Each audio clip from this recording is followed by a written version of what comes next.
यार बचपन में ना जब भी बाहर से कुछ खाने मन करता था तो मम्मी हमेशा बोलती थी कि ये तो घर पे ही बन जाएगा।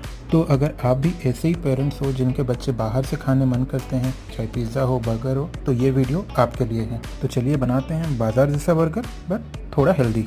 तो पहले आलू और कॉर्न को अच्छे से बॉईल कर लेना है, फिर उसमें नमक, चाट मसाला, काली मिर्च का पाउडर डाल के उसको अच्छे से भून लेना है और फिर उसको टिक्की का शेप देके चावल का आटा और कॉर्नफ्लोर का स्लरी में डुबो के उसको ब्रेड क्रम्स के ऊपर लगा के 5 मिनट के लिए फ्रिज में रख लेना है। और अगर बाजार जैसा म्यूनीस बनाना है तो म्यूनीस में केचप और चिली सॉस और सीजवान सॉस मिला के मिक्स कर लेना है और आपका स्पाइसी मायो रेडी है। फिर एक चीज स्लाइस को पैन के ऊपर रखें, जब वो थोड़ा मेल्ट करने लगे तो उसमें थोड़ा नमक और काली मिर्च डाल के ऊपर से बन का जो नीचे वाला पार्ट होता है वो रख के क्रिस्प बना लें। अभी वेजीज के साथ लेयर बना के आपका कॉर्न टिक्की बर्गर रेडी है। मुश्किल नहीं है, 30 मिनट में आराम से बन जाता है। बना के अपने फैमिली के साथ एंजॉय कीजिए। अगर रेसिपी अच्छा लगा हो तो प्लीज लाइक और सब्सक्राइब जरूर कर दीजिएगा।